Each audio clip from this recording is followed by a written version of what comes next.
اگر ضرور ہی میرا حساب لینا ہے، اے اللہ اگر تو نے ضرور لینا ہے، اے اللہ اگر ضرور ہی لینا حساب، اول تو میرا عذر مان لینا، میری کمزوری پہ رحم کرنا، اے اللہ میرے بڑھاپے پر، میری کمزوری پر رحم کرنا، اگر ضرور حساب لینا ہے از نگاہ مصطفیٰ پنہا بغیر، تو اے اللہ ذرا حضور کی نگاہوں سے اوجھل کر کے لینا۔ اے اللہ مجھے شرم آئے گی، میرے مصطفیٰ کریم فرمائیں گے میں تو تجھے ہر بات سمجھا کے آیا، ایک ایک جگہ تیری رہنمائی کر کے آیا، تو کیسے عمل کما، ذرا اوجھل کر کے از نگاہ مصطفیٰ پنہا بغیر، ذرا حضور کی آنکھوں سے اوجھل کر کے سائیڈ پہ کر کے لینا، میں برداشت نہیں کر پاؤں گا۔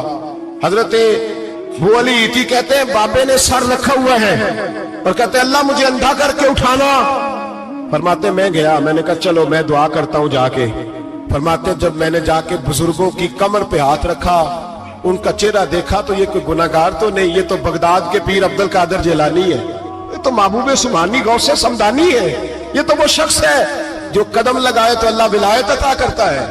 جو بڑے تھے وہ ڈر رہے تھے، معین الملت والدین، عطائے رسول، ہند الولی، غریب نواز حضرت خواجہ معین الدین اجمیری رحمت اللہ علیہ، خواجہ قطب الدین بختیار کاکی کو تنہائی میں بلا کے کہنے لگے معین الدین سید زادہ ہے، معین الدین حضور کے خاندان میں پیدا ہوا ہے، معین الدین سے اس کے پیر کو بڑی امیدیں تھیں، معین الدین کو رسول پاک نے ہندوستان بھیجا تھا، پر قطب الدین یار معین الدین تبلیغ کا حق نہیں ادا کر سکا۔ حضرت خواجہ قطب الدین کہنے لگے حضور 90 لاکھ تو مسلمان کر دیے، اور کیا حق تھا؟ فرمایا نہیں، جب تو تہجد کی نماز پڑھے نا بیٹا اپنے لیے دعا مانگنا تو خدا سے کہنا مولا میرے پیر کی کوتاہیاں معاف کر، وہ جس اعزاز کا تھا وہ کام نہیں کر سکتا، جو بڑے تھے ان کی تو باتیں بڑی تھی، یہ جو ہم چھوٹے آئے ہیں نا نئے، ٹکٹیں دیتے پھرتے، ٹکٹیں، بے نمازی جاہل ان پڑھ پیر ٹکٹیں بانٹتا ہے لوگوں کو، تو بھی بخشا ہے تو بھی بخشا ہے، وہ 90 لاکھ لوگوں کو رائے حق پر لگا کے بھی کہتے تھے نہیں حق تو یہ ہے کہ حق ادا نہ ہوا، حق تو یہ ہے کہ حق کوئی شے پلے نہیں، ڈٹا ہوا کھڑا ہے مسلمان، ڈٹا ہوا، یہ حساب سنے۔ کسی نے حضرت ابو ہریرہ سے کہا کہ کوئی ایسی حدیث سناؤ جو آپ کو بھی بڑی محبوب ہو، حضرت ابو ہریرہ نے چیخ ماری، رونے لگے اور بے ہوش ہو گئے، پھر ہلایا، پانی پلایا، اٹھے، کہا حضور بات کی تھی حدیث سنائے، پھر رونے لگے۔ ہمیں تو نہیں نہ رونا آتا، ہمیں تو تب آتا ہے جب بیٹا بات نہ مانے، ہمیں تو تب آتا ہے جب کاروبار میں نقصان ہو جائے، ہمیں تو تب رونا آتا ہے جب ہمارا کوئی دوست ہمارے بارے میں غلط بات کر دے، بے عزتی دنیا کی ہو جائے۔ حضرت ابو ہریرہ 3 دفعہ ہوش آیا، 3 دفعہ روئے اور کہنے لگے عزیزو یہ وہ والی حدیث ہے کہ میں سوچتا بھی ہوں تو میں تڑپ اٹھتا ہوں۔ کہا کون سی حدیث؟ تو حضرت ابو ہریرہ کہنے لگے میں نے نبی پاک سے سنا ہے قیامت میں سب سے پہلے علماء کا حساب ہوگا، سب سے پہلے علماء کا۔ رب کریم فرمائے گا تمہاری دین کے نام پر بڑی موجیں تھیں، تمہارے بڑے پوسٹر چھپتے تھے، لائنیں بنا کے لوگ تمہارے ہاتھ چومتے تھے، لوگ تمہاری گڑی کو بھی چومنا اپنے لیے سعادت سمجھتے تھے۔ بتاؤ میرے رسول کے نام پر کھانے والوں کیا کر کے آئے ہو؟ عمل بتاؤ، عمل، موج بڑی کی نا تم نے، بتاؤ عمل۔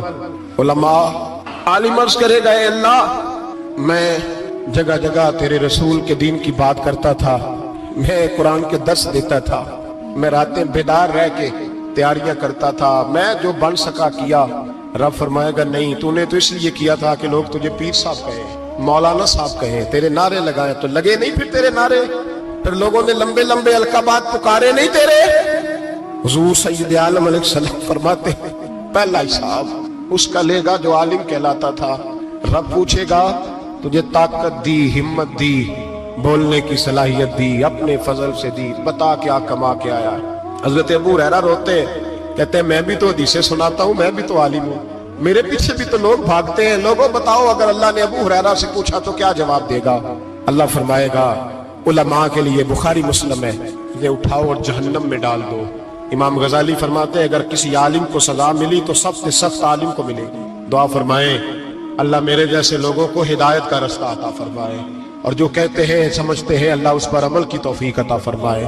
فرمایا حضرت ابو ہریرہ نے دوسرے نمبر پر سخی اللہ کی بارگاہ میں کھڑا کیا گیا، مالدار۔ رب فرمائے گا بول